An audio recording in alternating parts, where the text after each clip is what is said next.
చిన్న పాపమ్మ భలే ఉందే వినపడదా? ఎంతమంది పిల్లలు మనకి లేదా? నేనే నీ కూతురు.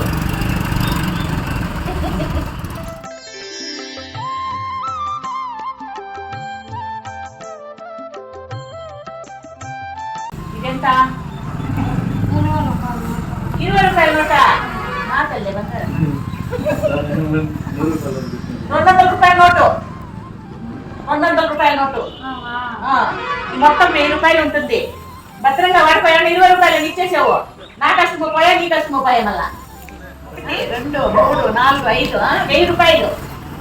కొత్త చీర 1000 రూపాయలు తీసుకో. ఇంట్లో నా నంబర్ ఉంటుంది. నీకు ఎప్పుడైనా కష్టం అయితే ఫోన్ చేయి. వాళ్ళకి చెప్పి ఇట్లా వాడుతారు కదా, ఫోన్ చేయి. సరేనా? నేను వచ్చి దీంతో పోలేకపోతా. కాకుండా నేనే